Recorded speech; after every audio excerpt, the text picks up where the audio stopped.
webinar rather than just a lecture, like a one-sided lecture.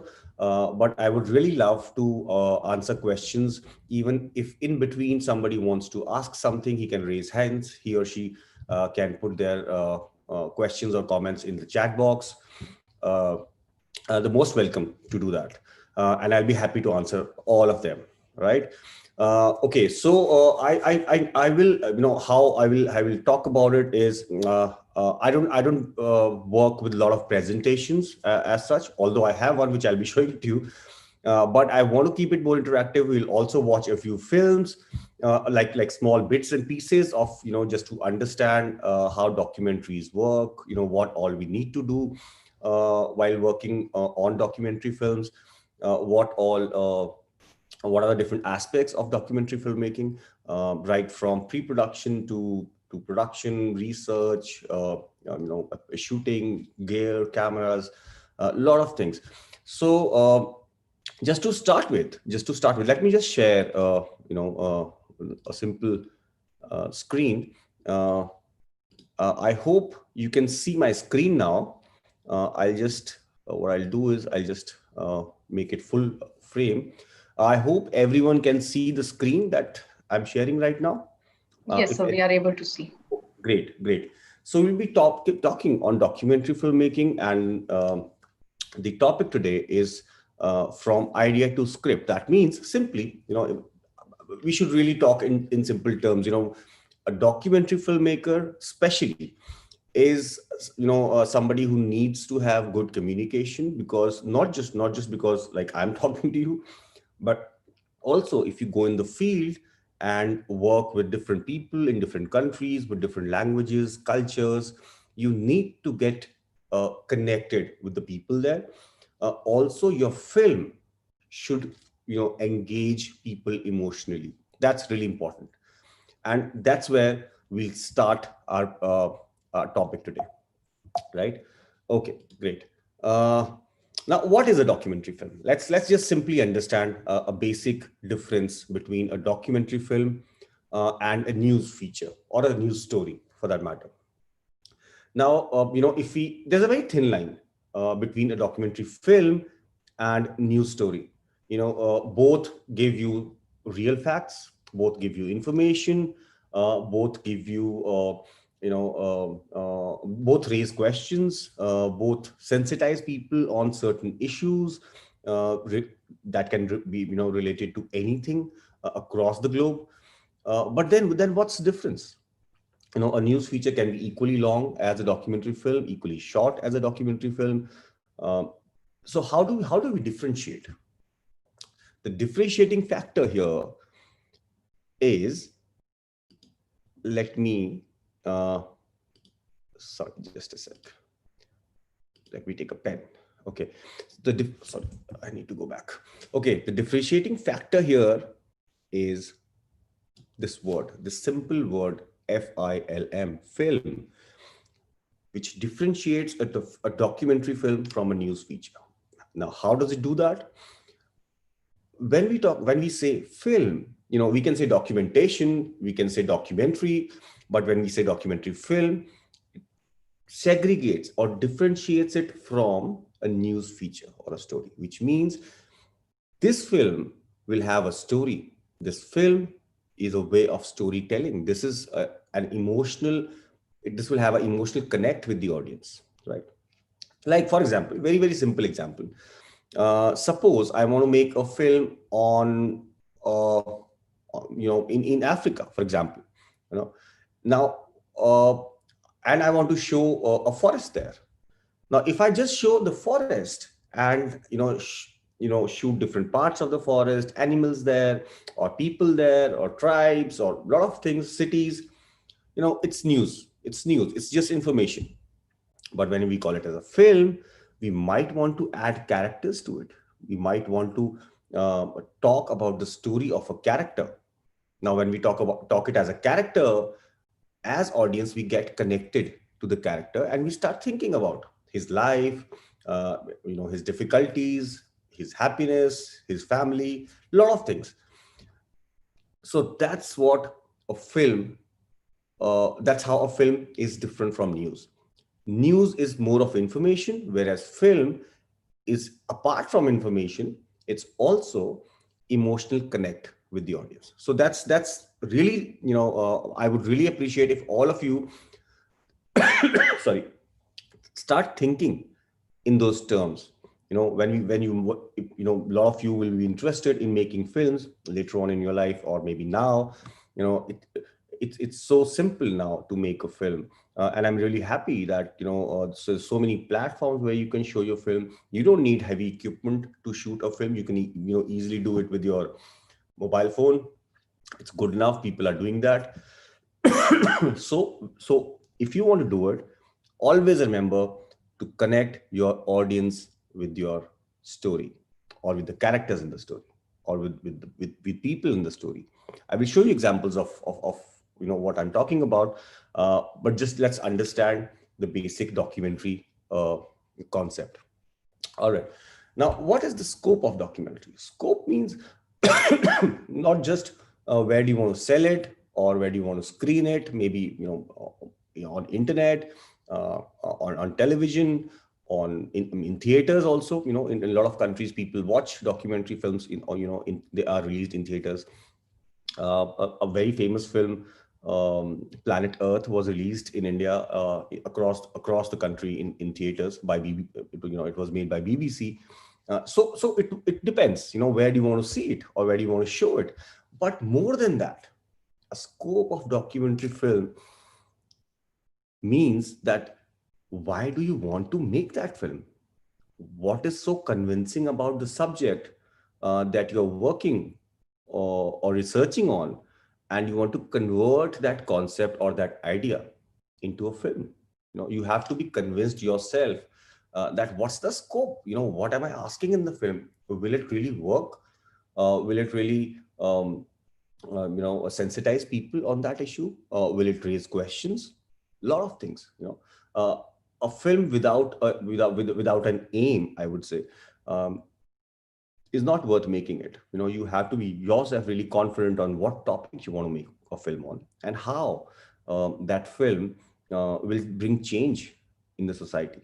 And I think you guys are the very stepping stone of starting your career, or I'm really sorry, starting your career into this field. And that's where it begins from. So that also covers the importance of making a documentary film, because that's how you can bring change. And especially for things that you care about, in your city, in your state, country, world, universe. There's no limit to it. So you can make film on anything. And we need to understand that there's nothing in this world, on which, hardly anything actually, on which there's no film made yet. But what makes it your film different is your style of filmmaking, is your treatment, is your emotional connect with the film.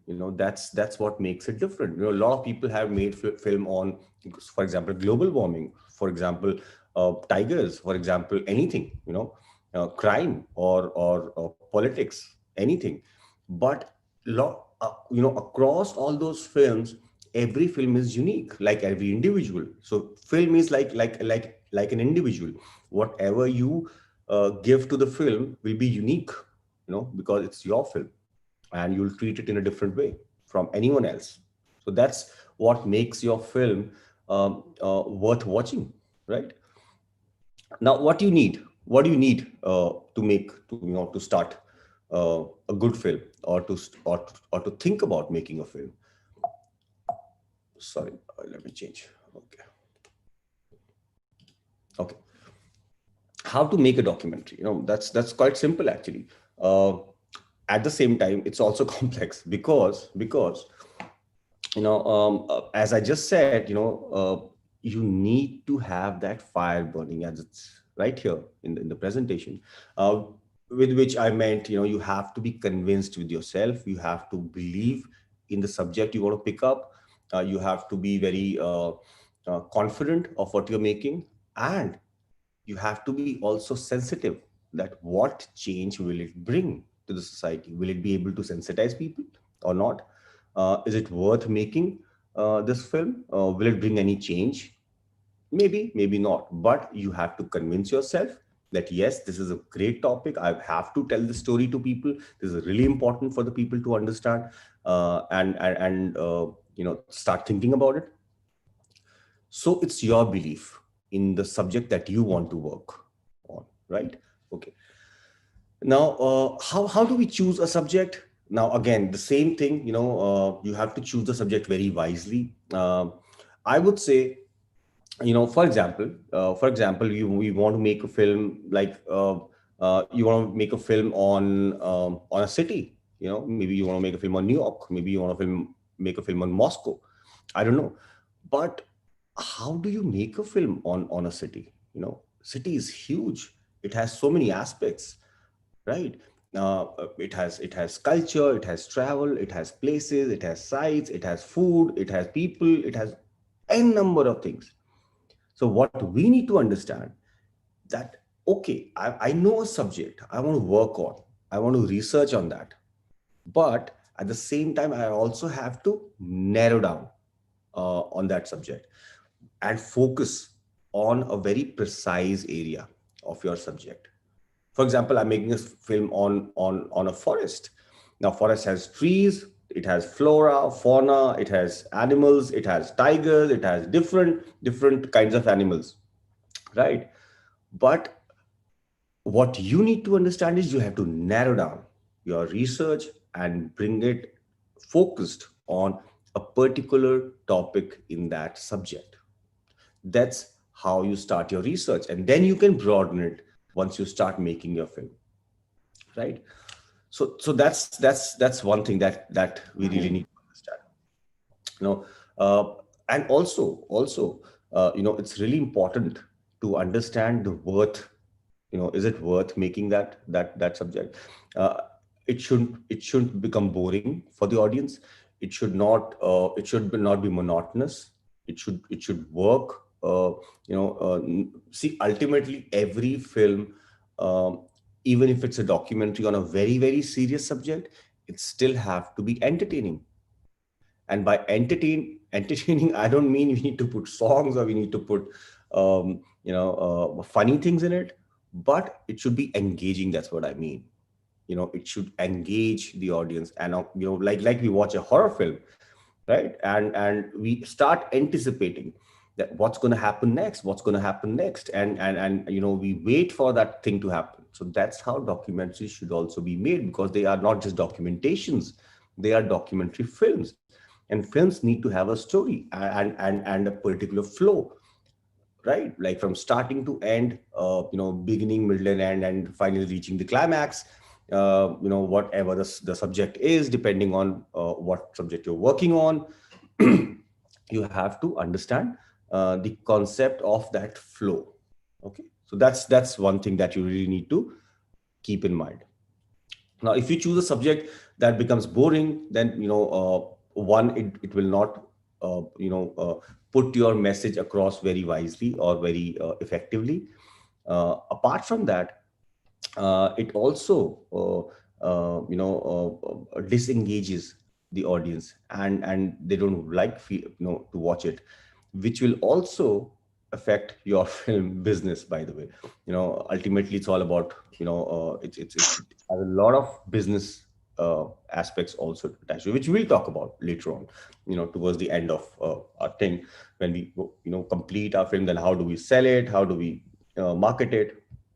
um, and I have students. I have very young students who have made films, really small ones, like 2-minute films, 5-minute, 10-minute films, apart from the feature, like 60-minute films, on different subjects with different equipment, even mobile phones, and they've won awards for those films, only because they engage the audience for that particular time, for whatever time they're making, they make the film. They engage the audience completely, and allow them to work, simultaneously on that. Okay, before I move on to the next thing, let me just show you one small example of uh, just a sec. Okay, let me unshare it. Let me just show you one nice example uh, for what I've just talked about, because that's all. I don't want to it's the same thing. I don't want to make my film or make my presentation in this case a bit boring for you.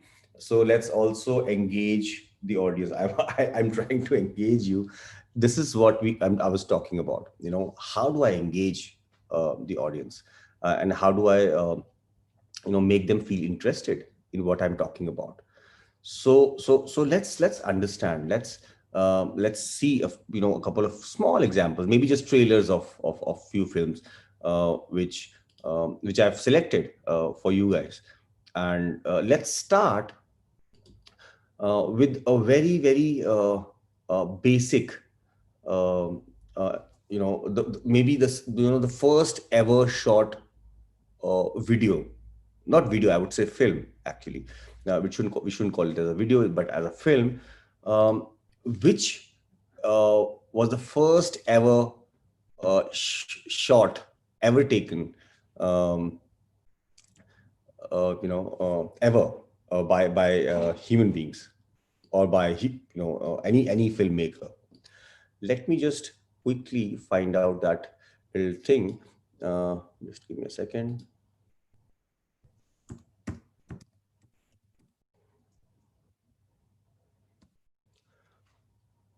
Okay. No, I should go on YouTube actually.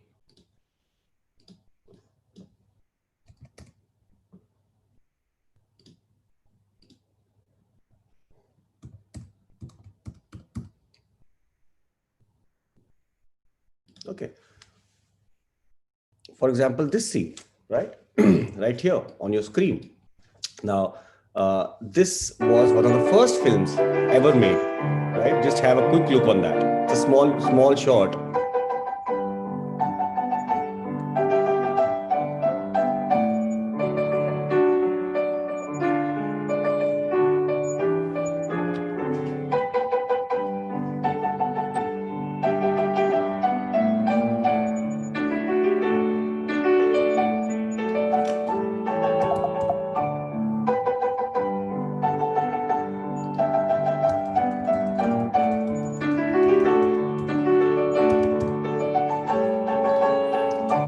Another one of the same time. Just have a look on this also.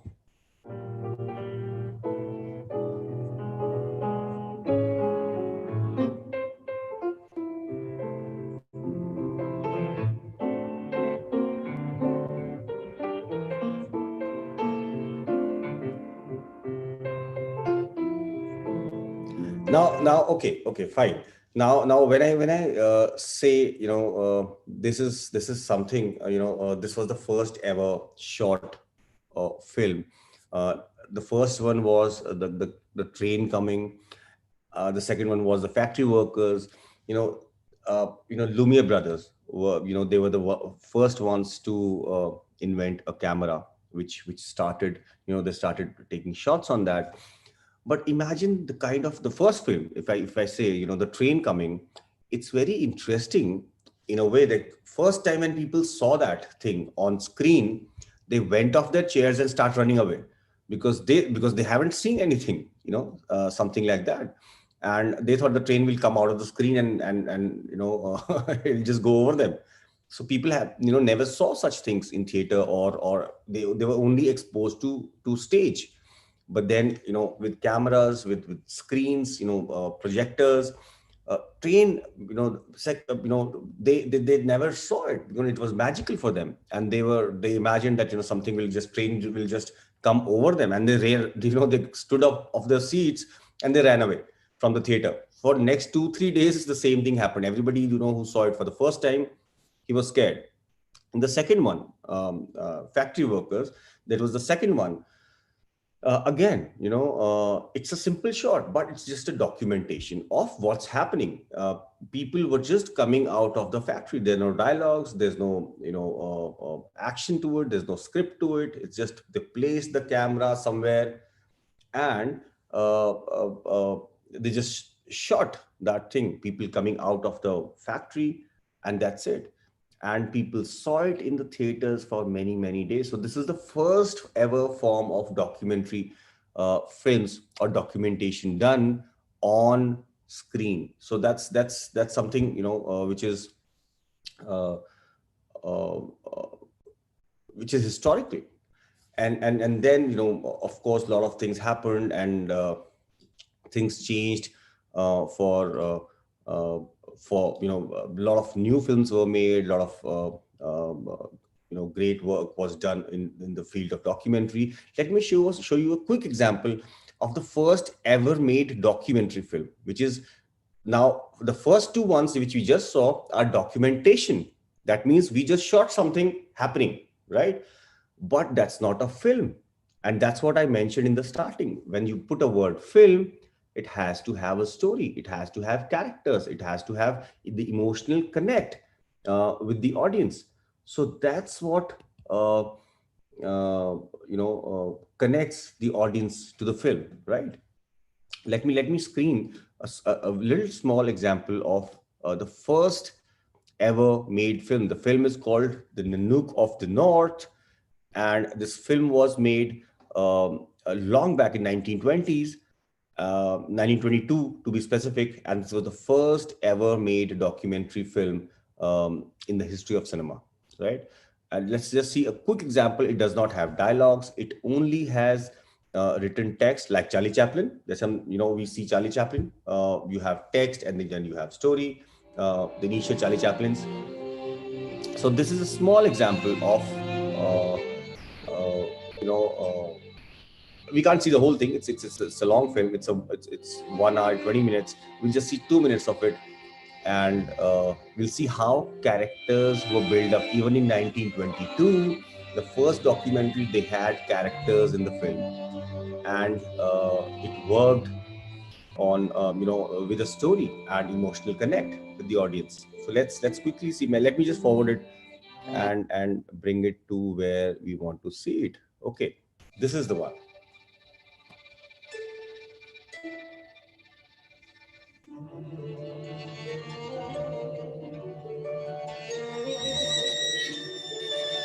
This was shot in Alaska. It's about the Eskimos who live there, and when there was nothing else over there, only few tribes of Eskimos who used to live there. It's a story of one of the families in there. Okay, so this is one, and then I'll just move it forward, and let's see it from this point. Okay.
Okay, I'll stop here because it's a very interesting thing, but let's not get engrossed in it. Why I just saw this, showed this example is, although, as a news feature, I can just go shoot Eskimos and show it.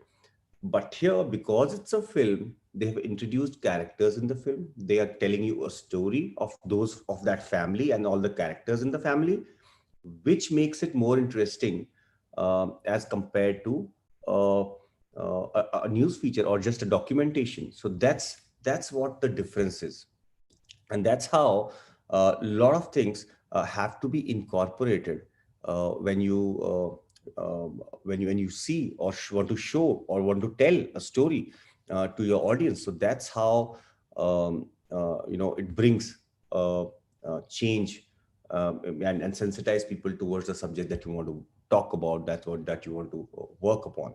Okay, let's move forward. Any questions? If till now, please, you can raise hands or you can just put it in the chat box. I'll be happy to answer them. How do you want to start or anything regarding it? I'll be happy to answer it. And I'll keep moving forward, but you can always also ask questions. I have my chat box open here, and I'll be happy to answer all the questions that you have.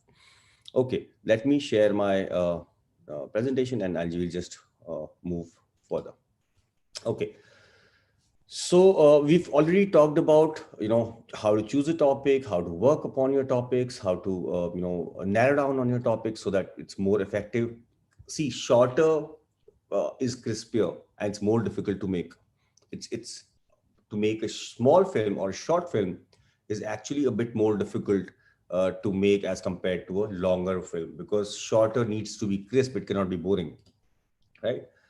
So what all you need, when you want to plan on how to make a documentary or what you want to start, the first thing ever is the research. And why I've so much emphasized on research, and then I wrote solid research, which means you really need to work hard on your research aspect. It's like it's like an investigation. It's like detectives work. It's like you want to find out something. So a lot of people think sometimes, films seem very glamorous, films seem very fun working with, but on the contrary, it's actually a lot of hard work, which needs to be you know put in for to make any film, for that matter. And a lot of digging in and a lot of investigation and a lot of research needs to be put in to even start the work. Of course, you can start with the simple Google search, but that's not all.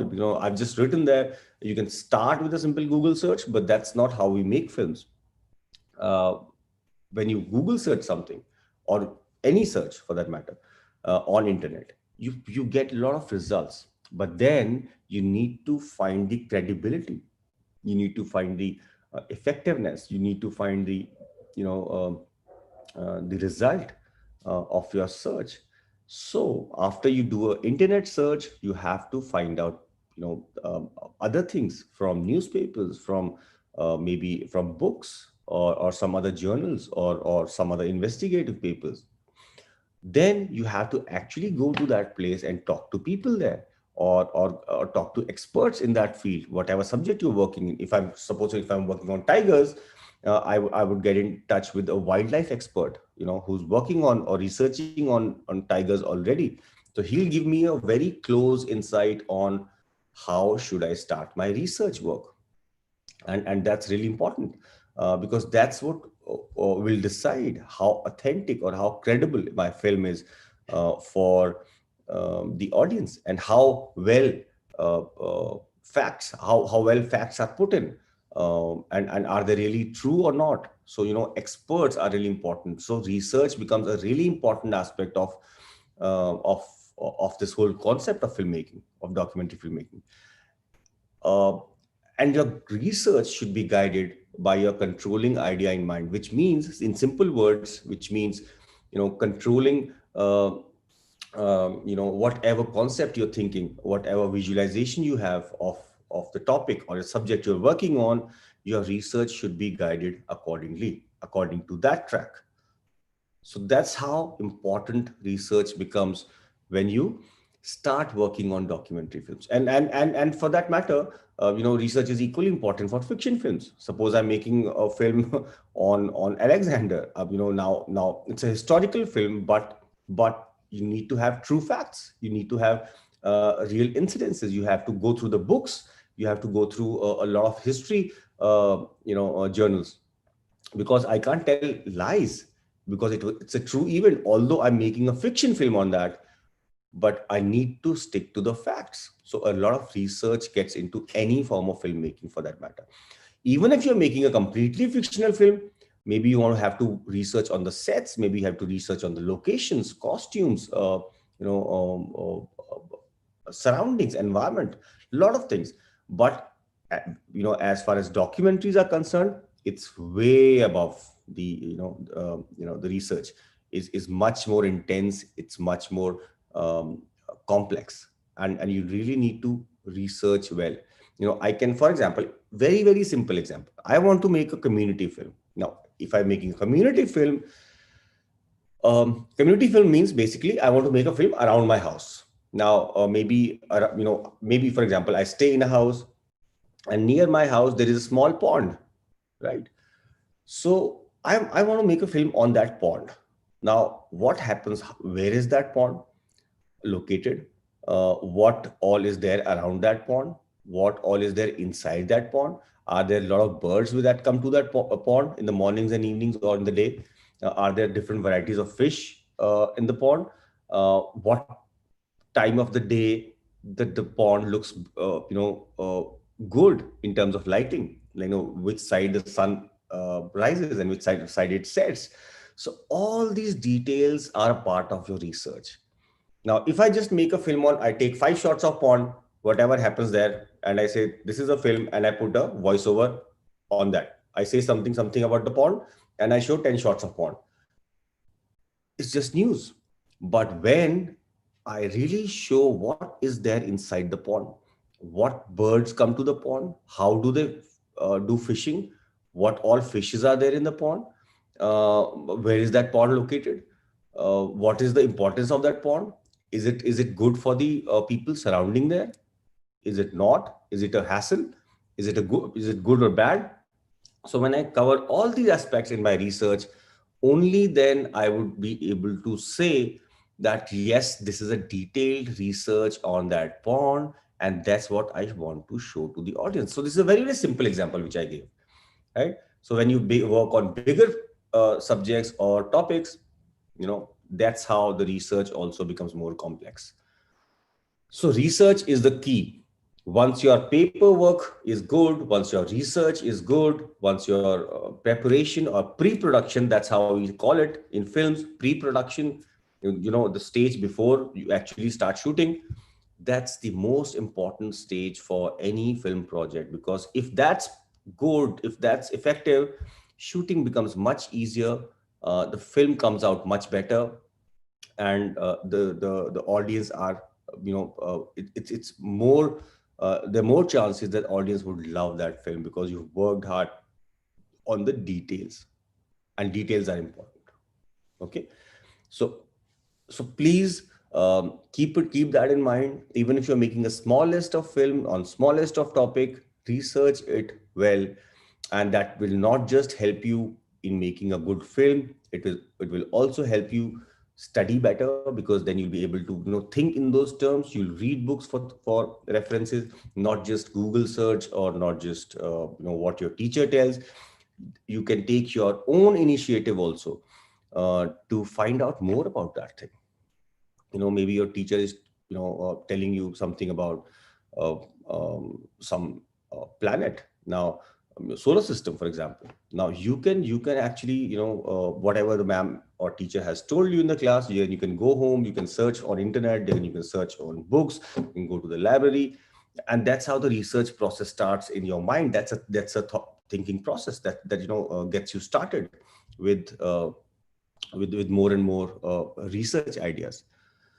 And finally, watch films. If you want to make a documentary, watch different people's work. Watch great films. Watch the films that have brought changes to the society, with the films that have worked in favor of humanity. So watch those films to get inspired, um, and incorporate that intense uh, treatment to your film. you know so watching others work is also really important. What other people are doing, what kind of work are they working on, and what kind of research they're doing, what kind of topics they're working on, a lot of things. what kind of treatment, how they're showing their film, what's the style, all these things really are important. And it also inspires you to do better work, right? Now, once you are done with your research, we need the second step, the third step actually. First the idea, then your pre-production, which includes research and other stuff. Third step is, although before having said that, I would say, a lot of documentary films are actually uh, they, you can't make a very very detailed and uh, uh, precise script for a documentary film, because sometimes on in some subjects you don't know what kind of shots you will get. Suppose I want to make a film on tigers, right? I don't know, if I go to the jungle I'll get the same shot which I have written in my script. Maybe not. But even then, you have to be ready with a script, audio visual script, where you put, the shots. Like if I say, if there's a narration that, okay, in this jungle there are 345 tigers, for example, I have to have a shot for that. Then I need shots. I'll in the shots column, I'll write, okay, this is the shot I need. Maybe that's not the precise shot that I want to take, but it will at least give me an idea on what I need for that piece of film. So we should make audio visual script, a tentative one, which is not the final or the precise one, but it still works for your thought process, for your visualization. Okay, so for example, I know, okay, in this area I will have three shots of mountains, maybe one aerial shot, a bird's eye view, maybe I want a track shot, maybe I want some other shots. Okay, so I'll just pen them down. Whatever I get, I'll try to take the exact shots, but if not, I'll take similar shots. So at least I have an idea what all I need. So you have to be ready with whatever is required in your film. So you have an idea of that. Then you have to work on the treatment. That's really important, because the different kinds of treatments for the film. You can make a film with an anchor. You can make a film with just voiceover. You can make a film without voiceover, just music. You can make different kinds of films, and same goes with the genres of the film and subgenres also. So you can try out different ways of showing your story. You can tell it in your own voice. You can ask someone else to do that. You can ask an anchor to actually talk to the audience in the film. You can just have music and have a poetic film. So there's so many ways you can show a film, or you can just have just shots of it, right? So there are different types of documentaries. If you see it here, I don't want to get into too much detail because I want you guys also to understand, but I'll still explain a few options, because this is important. Because when you start working on a film, when you try to work on that, you should understand, how do you want to tell a story? Do I simply show shots of the film and tell everything in the background voice, or I want to do a anchor based film where anchor comes in and tells you something, which is called a participatory film, or I want to do a performatory. Like for example, I'm sure all of you must have seen Man versus Wild types, right? So when we see Man versus Wild, that Bear Grylls comes on the screen and he performs something for the audience to demonstrate a certain talent that he has. Okay, like skills for survival. So he jumps off the cliff, he gets into the water, he jumps from the plane, parachute, a lot of things. So he performs. He not just talks to the audience, but he also performs for the audience. So that's become a performatory documentary. Then there is observational, which is nothing but, how do you want to do that? You place your camera at some place where something is happening, and you just observe and let it happen and keep recording, and then later on edit it in the final thing and make a film out of it. So that's observational. Then we have poetic, which I just mentioned, which will not have dialogues, which will not have voiceover, but it will have a rhythm. It will have a poetic musical rhythm to it. You don't need voiceovers or anchor to it. but just music, a good music with shots put in a particular sequence will be a good option to make such films. Then we have reflexive films where, more experimental, more abstract films, interesting ones. Uh, Let me show you some examples before it again gets very complicated. Let's not do it too complicated. Let's not make it too complicated. Let me show you a few quick examples of what all options, what are the different ways you want to show your film. I've already taken out a few films. Just watch this one. It's just a 2-minute trailer of a film, but it will give you a good idea of how different films are made in a different way, different treatments. Let's quickly see this example. What about the contention that your attitude is sometimes arrogant, that you never admit you were wrong? Have you ever been wrong, sir? I have asked Robert McNamara to assume the responsibilities of Secretary of Defense, and I'm glad and happy to say that he has accepted this responsibility.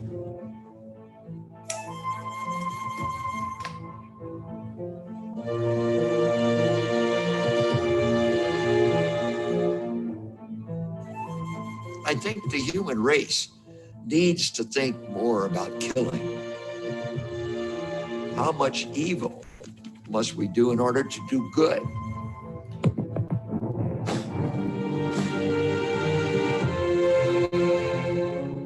In that single night, we burned to death 100,000 Japanese civilians in Tokyo, men, women, and children.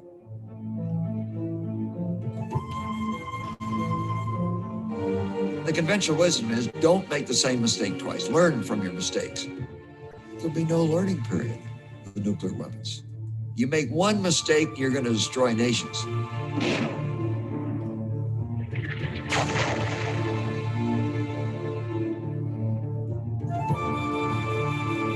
We saw Vietnam as an element of the Cold War, not what they saw it as, a civil war. We were wrong.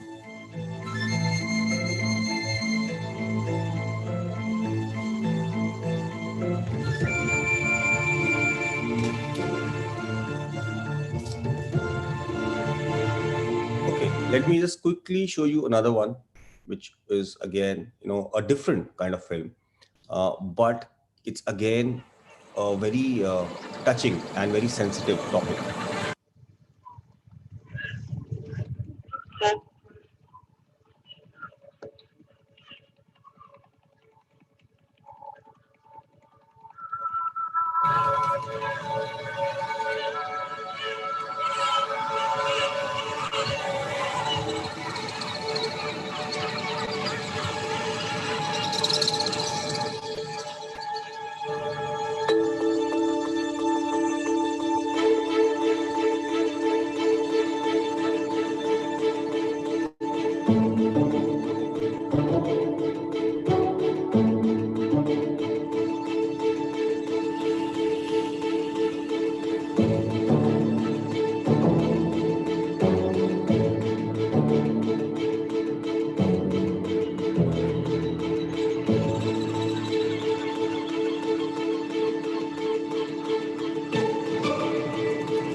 Okay, great.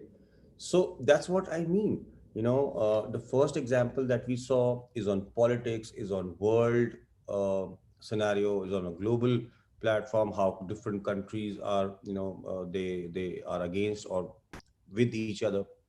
The second film is a much simpler, much easy to make film, but a very strong topic. Somebody must have observed cats for a while, and they must have realized how cats live in an urban environment and adapt that situation. So somebody must have got that idea from somewhere, right? He must have observed that for some time, and that's how he came up with a film like this.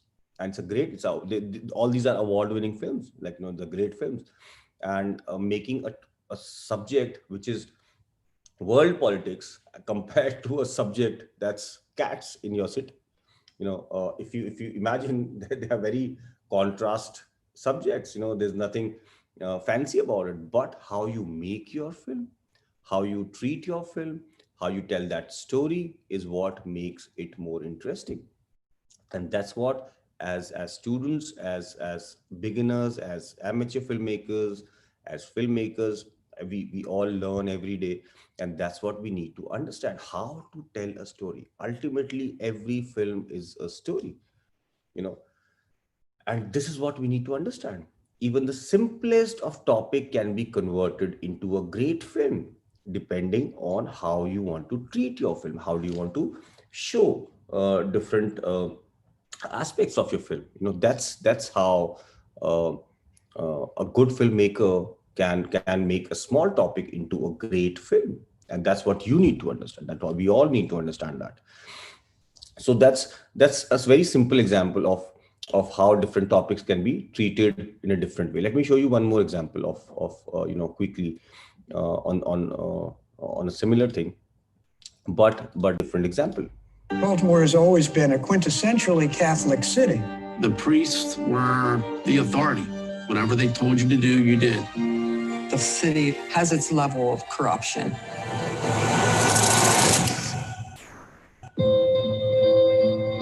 Sister Kathy exemplified this spirit of compassion and kindness.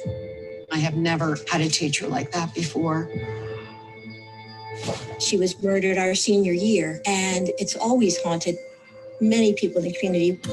Our mission, we were driven to find out who hurt Sister Kathy.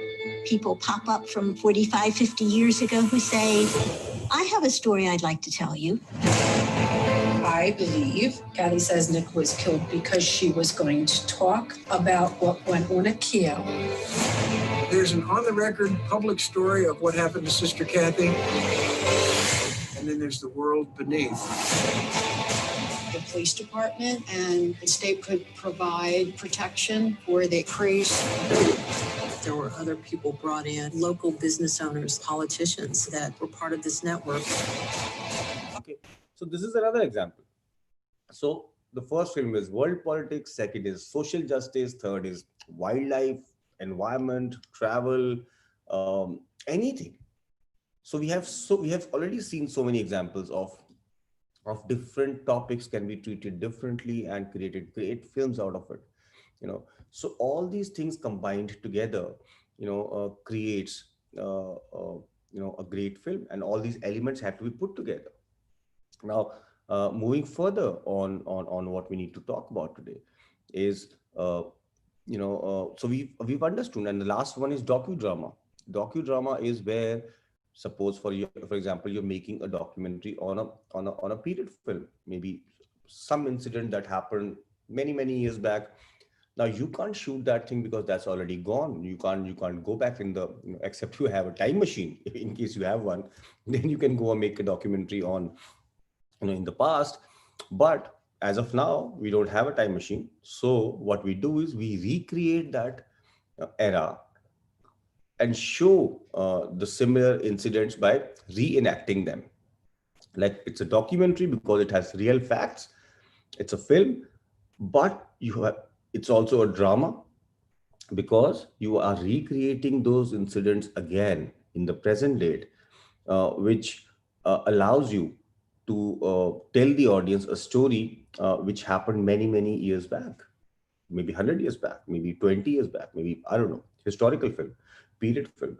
So you reenact that and reenact that provided you care for the real facts and the real story of that incident, and you reenact that, right? So all these are different forms of documentaries, different treatments.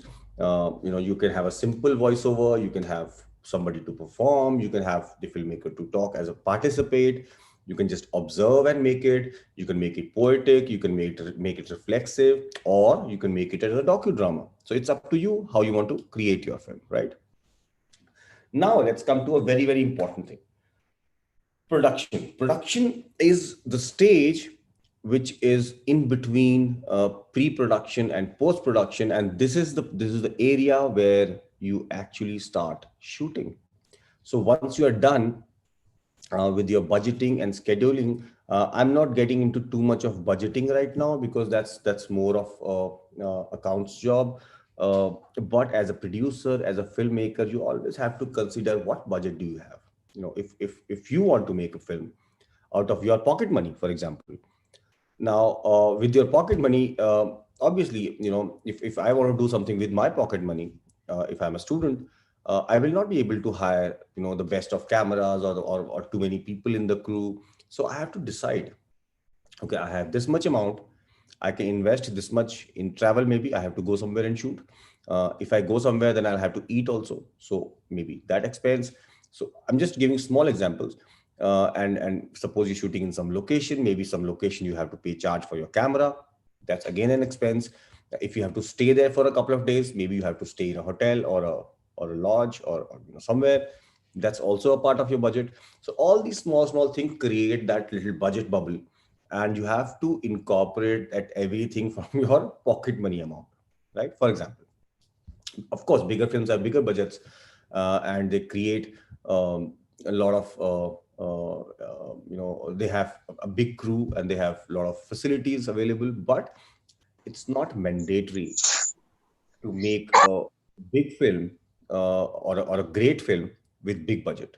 Even with a small budget, you can create, if your ideas are good, your treatment is well, your preparation and your research is good, you can create a good film with I would say with zero budget. I have seen people making films for zero budget, just with their mobile phones, and they made excellent films. So never think that till the time I don't have this much amount of money or I don't have this much amount of facility, I won't be able to make film. Never think like that. You can make films with zero budget. You don't need anything. You just need to have the inspiration. You have to be convinced and be confident of what you want to make, and that's what makes documentaries so special. You don't need actors, you don't need special costumes. You just have to go out there in the field and shoot reality, right? So you don't have to invest in anything, as low as you can go with a mobile phone, and that's it. And you can shoot the whole thing, right? So, but you have to you have to plan your shoot. That means you have to know, like, what time of the day should I go there and shoot. I can't go there 10 times and shoot 10 times. If I'm going to a location, I should finish all the shots that I want to take in that location in one go, so that I save on my travel, I save on my extra money, I save on my extra time that I have to give. So planning is important. And not just films. I think planning is important in every part of your life, even in your studies. Exams are coming. You have to plan your days accordingly and finish your subject. Same is here. You have to plan. Okay, I'll take, for example, I want to make a film in 4 days. So I know, okay, these 4 days, one day I'll go to this location, shoot everything out there. Second day, this, third day, fourth day.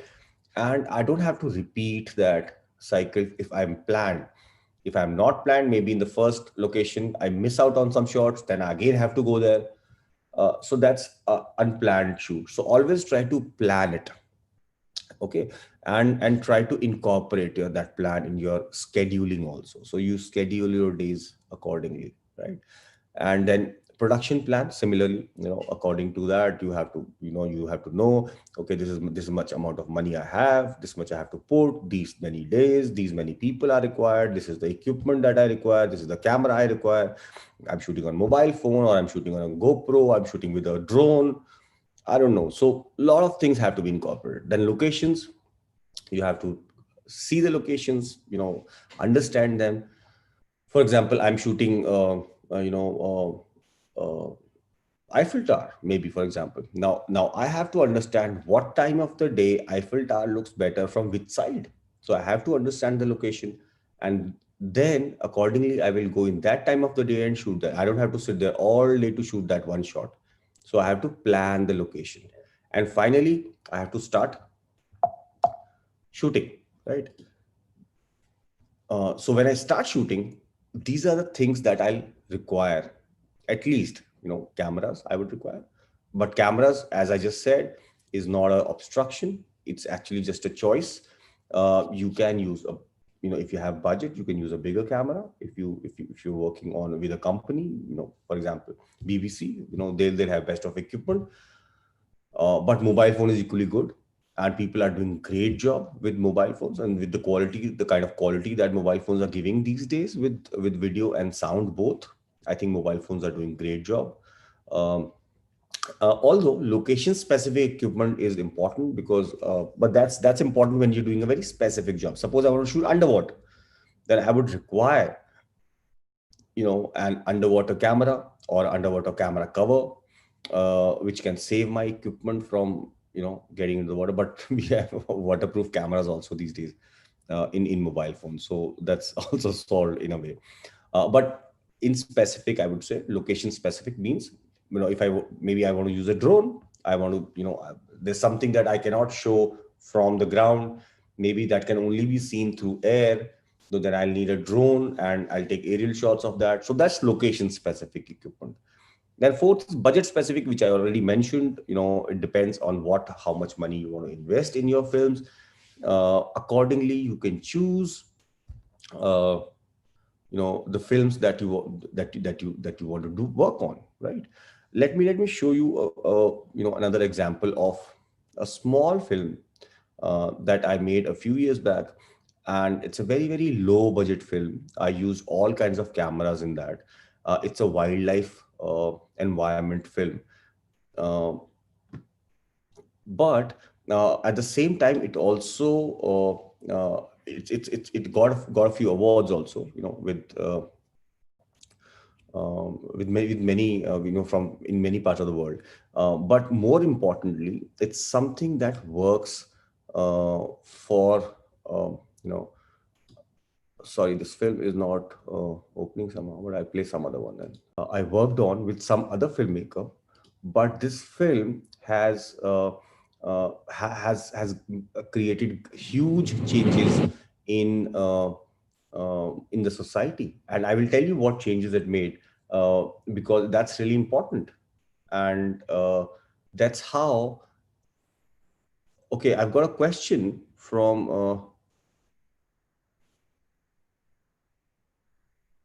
Okay, is this a question? Okay, yeah, of course. Somebody in participants can unmute themselves to ask questions or can write it here in the chat box. Of course, you can. Please do that.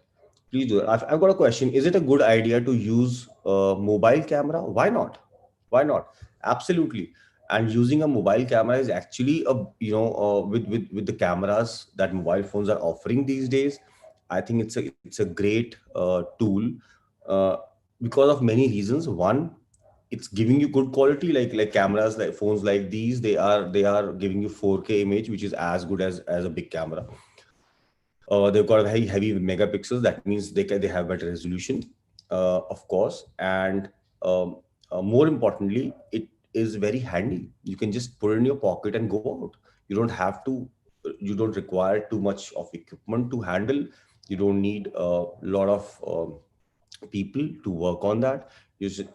And nobody will stop you with a mobile phone, and you can easily shoot. That's the key. If you take a big camera, people will start following you. Sometimes cameras are normally called idiot attractors, to be honest. You go on the street, you place the camera on a tripod, a big camera, and automatically 10-20 people will just surround you from everywhere. So that's something which is I would say, is makes it a little difficult, especially for documentaries, because it's a small crew, you can't control crowd. So mobile phones is a good idea. Nobody even bothers about it. You just go out in the field and start shooting with your mobile phones. And why not? Why not? And using, the only thing that we need to understand is that, of course, mobile phones have limitations. They cannot do everything possible, but at the same time, if you use them creatively, if you use them in good light, if you use them with good angles, if you use them with good perspectives and magnifications, you can easily create job. But you can't do everything. Like, I can't shoot stars with a mobile phone. Then I need a special camera with a special lens that I can shoot a lot of other things. Wildlife becomes a little difficult because although we have attachments today, where you can actually zoom a lot on even on mobile phones, but the quality was not as great till now. So you might want to for specific subjects you might need special equipment, but mobile phone works for most of the subjects. So that's what we need to understand. Let me just share my screen to show you a quick example of a film, which is a wildlife film, and it created examples and changes, a lot of changes.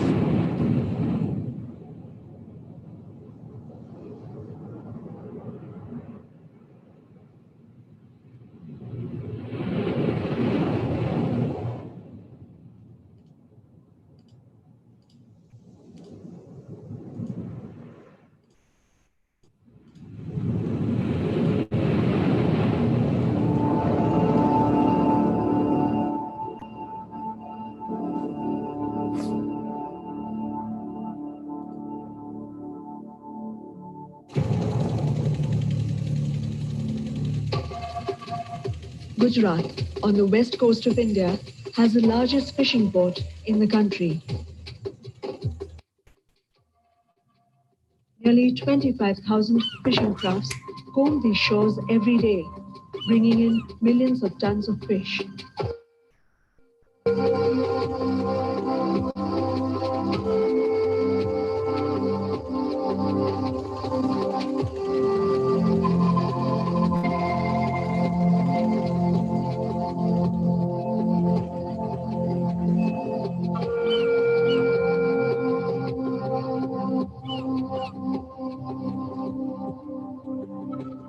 Half a million fish workers live off this stretch of the coastline, one of the most prolific fishing grounds in India. Let me quickly just take it forward to where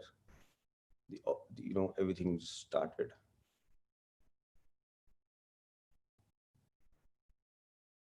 Okay, so this is a film. Worn-out captive is towed back to shore, upside down, semi-alive, and struggling. The giant, tranquil spirit crushed.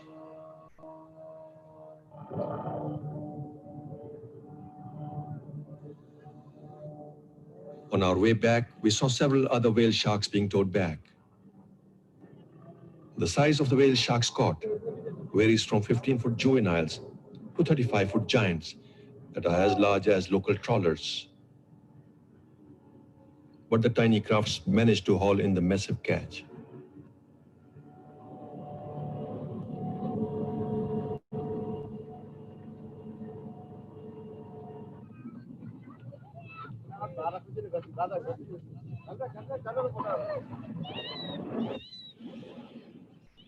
Back on shore, we found more beached whale sharks, magnificent creatures of the deep, aground.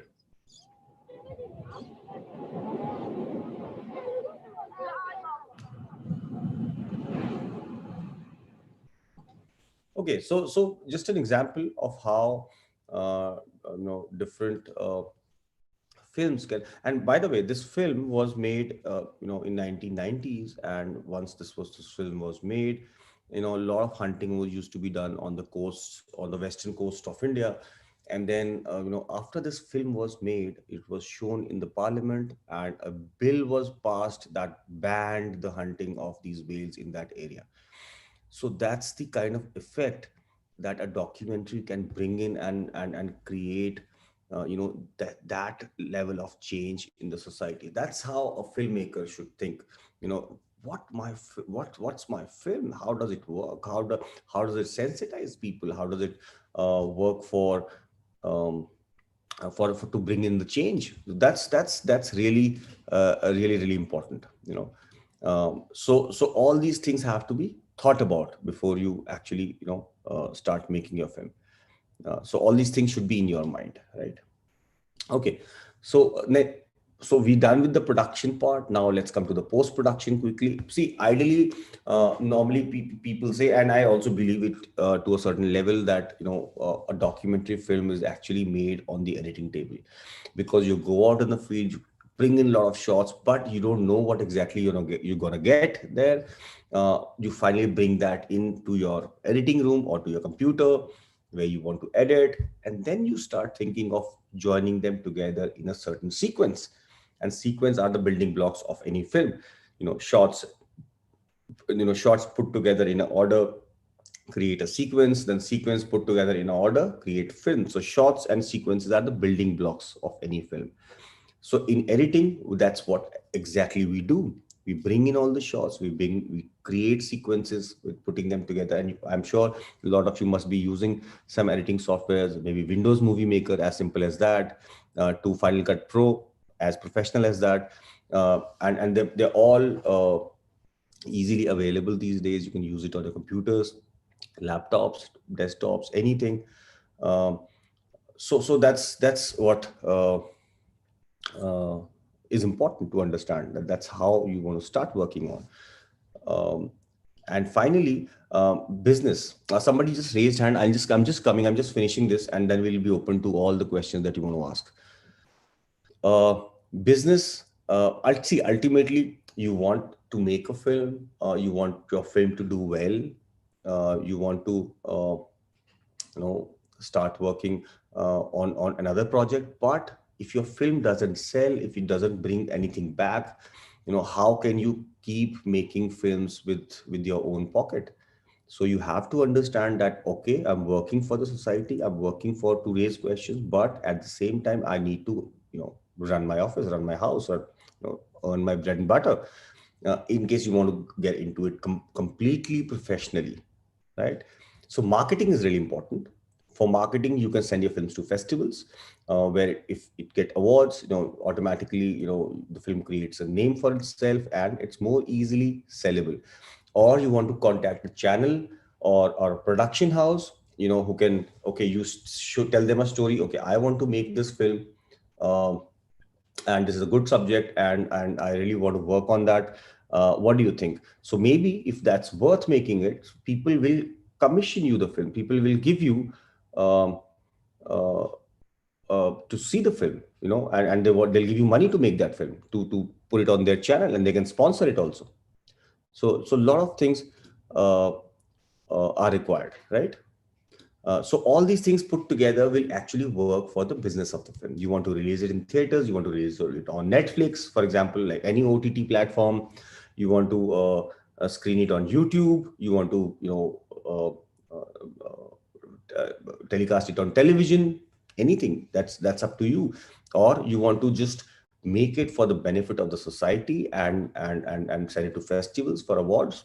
Your choice. But ultimately, a film is a film. It needs audience. You have to get to the audience so that they actually see the film. That's that they are the ones for whom you made this film. So you have to reach out to the audience to show your work, and that is more important. I don't want to make a film and keep it in my house and wait for it. I want to make a film. I want to send it across to from any way possible, and I want to get more and more audience, right? So that's what is important, right? Okay. All right, guys. So this is a little description. See, documentary filmmaking is a vast thing. Just a lecture will not create filmmakers out of us. But I've given a little broad outlook to what documentary films are. What are the different aspects of it? What are the different uh,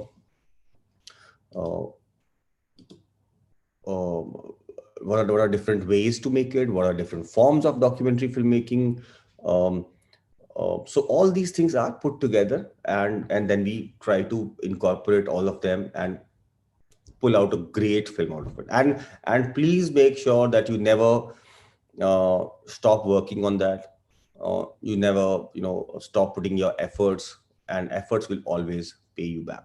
Okay. All right. Let's come to the questions part, which is what I'm waiting for here. Uh, okay. Yes, I will give a small recap. I've just finished. So let's just take two questions and then I'll give a little recap of what I said. Uh, okay. First question is, so while shooting the scene from mobile, we can hear a lot of background noise as wind blowing, of course, and because of that, the audio of the people speaking isn't clear. Very right, correct.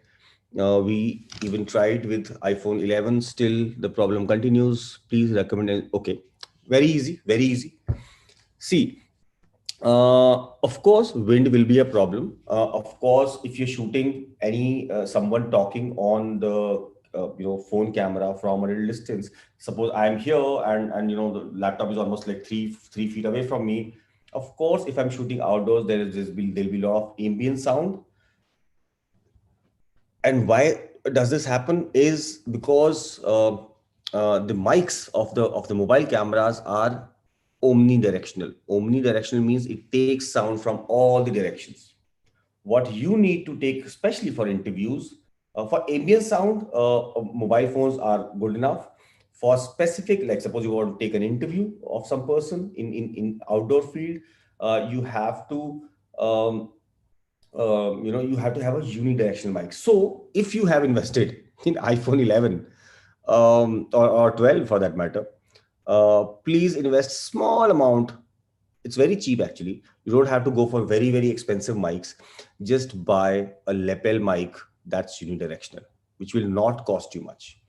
Much less, much less than iPhone 11. Okay, so I think that's the key, and that is what you will need to take those shots. Without that, it won't be possible in windy situations, especially if there's noise all around. From if I, the place I'm sitting in right here, even if you want to take my interview on mobile phone, it'll be fine. But the moment I move outdoors, there'll be traffic, maybe there's wind, there's some construction going on, some other noise, vehicles, it will be a problem. So it's, if I say in dollars, I think $20-$25, you get a decent entry level lapel mic easily. If in INR, you think in Indian rupees, it's um, 3,000 rupees, 4,000 rupees. That's it. That's it. It's like way cheaper than a mobile phone. So mobile phone can be used as a camera, and you can have a special mic that can be connected to your mobile and use it. Okay, let's take the second question. Why do some people prefer movies more than documentary, especially in this competition? Many students choose movie making more than documentary. Why so?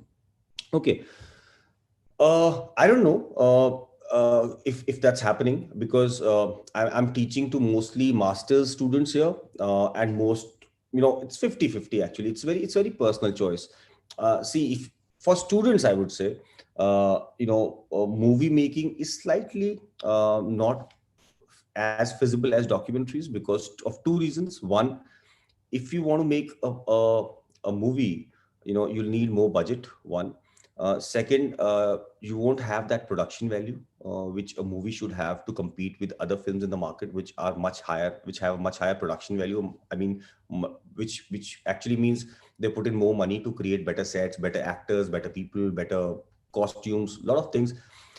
Documentaries, on the other hand, are more feasible for the students because you don't need too much investment in that. You can have more audience to watch your film because documentaries are more easily acceptable for the lot of festivals. And third, they you get more people in terms of you can easily stream it on net, you can easily stream it on different OTT platforms, you can contact Netflix, Amazon Prime, or anything. And that's the reason. But why people are choosing more movies, I'm sure by movies you mean fiction films, is I don't think that's actually the case because that's a very personal choice. And some people do both. I make short films, fiction films, I make documentaries, I make television commercials. So I do a lot of stuff. um, but it's very personal choice, and it also depends on the topic that you're working on. Sometimes, you get a topic for a documentary which is far better than making a movie. So that's a very, I would say that's a personal choice. Okay. In documentary, which is better, one voice over or two? Okay, so that depends totally on your subject. See, sometimes I have different parts of the film, which are very different from each other. To maybe in that case, to differentiate from one part to another, maybe I want to use two different voiceovers so they seem different.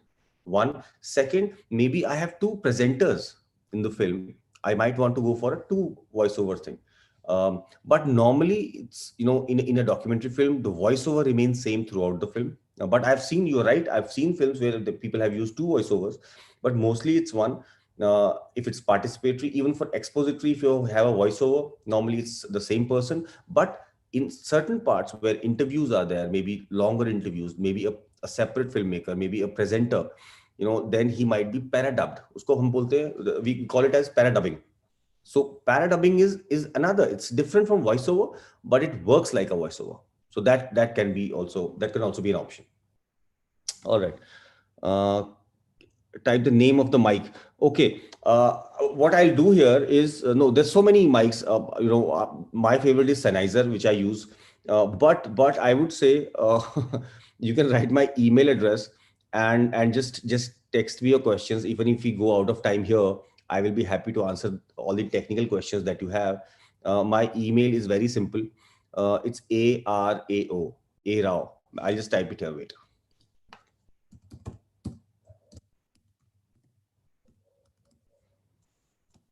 That's it. So, you can easily ask me the kind of mics, because right now I have to search for specific name of mics, because I use either Rode, or Sennheiser or Shure, but they are expensive ones. They are professional mics. I don't want you to invest that much in the professional mics as of now, till the time you really need them. So you should go for cheaper ones, which are easily available on marketing sites also, Amazon or eBay, or anything. You easily get them. So you just have to type unidirectional uh, lapel. That's it. So once you do that, depending on how much you want to invest, you quickly you'll get a lot of choice. So you can easily so that's easily available everywhere. Okay, your documentary was very nice. Thank you so much. I'm glad you liked it. We don't have time to show it, otherwise I would have screened it here. But I'll share that link to ma'am, and then she can see it a lot of places. It's on Vimeo. Even if you just type my name on Vimeo, you'll find my film there. I think it's not on YouTube, as of now. Vimeo will have it. So you just find Ashish Rao there. You'll find that film on Vimeo. Vimeo mein deta hu. Excuse me, sir. Sir, can you please retype your mail ID once again? Because we are not getting that in the chat box. Can you see it now, ma'am? No. So No, I think there's something happened, is somebody is controlling the sharing options here, and all these messages there's something written privately. Sir, you have to select an option. From there, you have to select everyone. Oh, okay. Yeah, everyone in meeting, then it will go to everyone. I'll do that. I think now we can. Yes. Yes, sir. Now we are able to see. So unidirectional lapel mics, you just type that on eBay or any site that you use, Amazon or anything. You'll easily get a lot of options there. Depending on your budget, you can choose one. I'm not giving names here because the ones that I use are expensive, and I think that's not worth right now for you to buy. So let's not invest too much in that. But you'll have lots of options. But if you want a name, specific name, just write to me. I'll mail it to you separately. And this is my email ID right there. And you can always call me. Any other questions, guys? Oh, quick recap you wanted, right? I'll do a quick recap. Any question before that?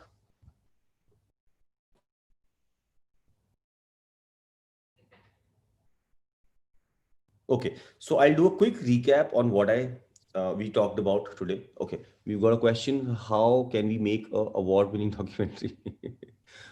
See, this is a very difficult question to ask. I would what I would recommend is never think in those terms that I want to make an award-winning documentary. Always think I want to make a good documentary. I want to make a documentary that can bring change, that can raise questions, that can bring sensitivity to the people, that can sensitize people towards a certain issue, whatever topic you're working on.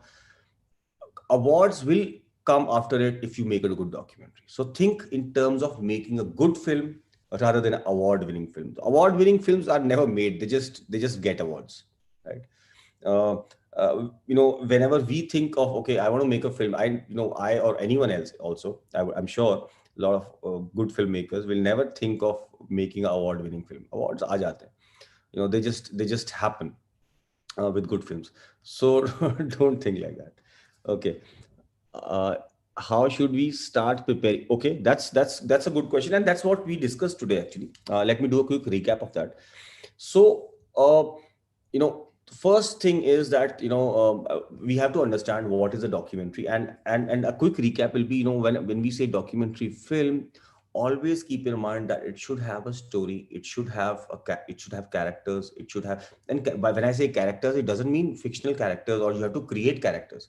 What I mean is, suppose I want to shoot situation in Afghanistan, for example, that something happened and there was a bomb blast, a lot of things, and people do a lot of handicraft work there, whatever.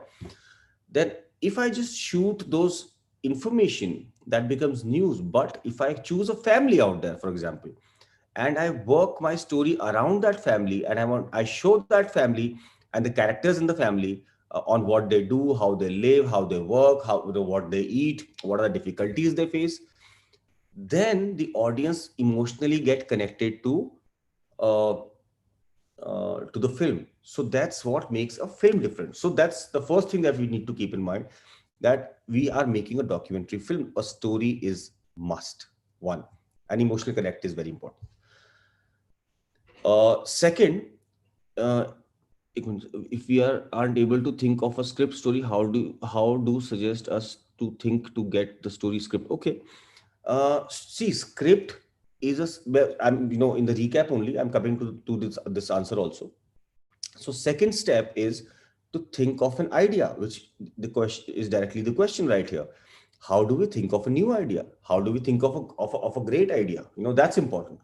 You know, so when I start thinking of an idea, I have to think, okay, first of all, am I convinced with the idea? Do I really care for this issue or for this subject?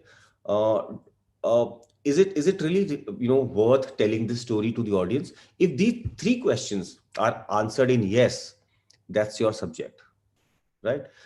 Suppose I want to make. Suppose I made a film on recently on global warming and wildlife.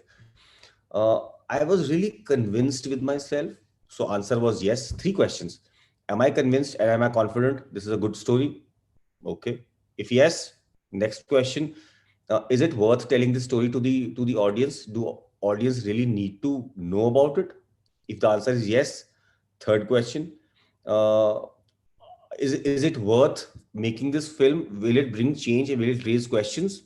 Yes, go for it. That's how we choose a topic. If we just want to make a documentary film and we say, okay, I want to make a documentary film, whatever subject is there, I'll just make on anything. Don't do that. Not a good idea. Of course, if you're paid to do that, of course, if you are professionally doing that, I make a lot of films which I do not make myself for my own company or on my production house. I make for other people also. If somebody tells me, okay, we want a film on this, or on this, how to make this paper, I'll make it. Although I'm not convinced with that, but I'm getting money for it. I'll make it. But if I choose my own subject, these are the three questions that I ask myself. Only if the answers for all these questions are yes, go for that topic. Second is how to choose a good topic. Think of what is fresh. what is something that people aren't exposed to? What are the things that people don't know? So let's think of something that is worth telling, and people are surprised with that, and people want to know about that thing. That can be a way to think of new subjects, new topics. Or maybe if subject is as big, that a lot of other films are also made on that, but it still has scope. But that happens mostly in big budget films, like tigers, for example. There are thousands of films that are made on tigers, but it's still in demand. Everybody in the world wants to see films on tigers. So that's a topic that you can make anytime, but that's expensive stuff. Like making a film on tiger is very expensive. There are a lot of expenses to it. So as of now, let's choose off. I would recommend one thing, okay, for all of you, and I'm really serious about it, right? Let's if whoever is interested, there's not a compulsion thing. Whoever wants to make a film, and we can all you can share it with me, and I'll give you feedback on that. And if any corrections required, or if any suggestions, I would definitely work on that. But make a small film, 2 to 3 minute film on your community. When I say community, I mean in a kilometer or 2 kilometers radius of your house. Any subject. It can be like many, I just gave an example of a pond next to your house, supermarket, uh, uh, anything that's happening around you, good or bad. Documentaries don't necessarily have to be on bad subjects. It can be on good subjects also. So you want to create, and you can just use your mobile phone for that. Make that film, and we can discuss that over email. And let's create a 2 to 3 minute film on anything that's around your house. It can be a good thing. It can be a bus stop. It can be your backyard where birds are, come in the morning, maybe. View from your balcony. It can be anything, right? So it's a community film. Just see if there's any issue around your house. Something is not working. Something is not, is proper, or maybe something is very good. You can create that. So that can happen, and this is how you practice to choose topics and more. So that's how we work on that. Okay, so that's the way how we choose. All right, any more question, guys? Sir, we don't have any questions now in the chat box, but if participants want to ask by unmuting themselves, they can. Please, most welcome. Yeah.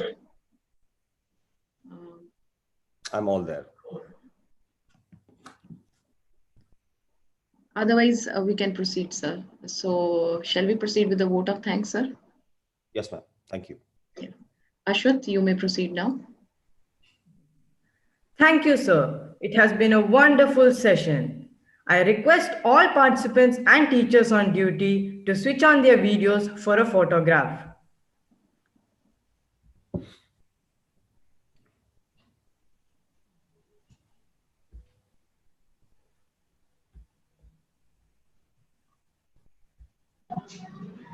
Thank you all. I'm sure the participants in the documentary making have gained immense knowledge and are better equipped to make the same. A big thank you to Dr. Ashish Rao from the bottom of our heart for taking the time out of his busy schedule to share the knowledge with the budding documentary makers. I thank the school coordinators, teacher in charges of the various schools in Oman for encouraging and guiding your students towards the process of documentary making. A special thanks to all the participants for making use of the opportunity and improving your skills.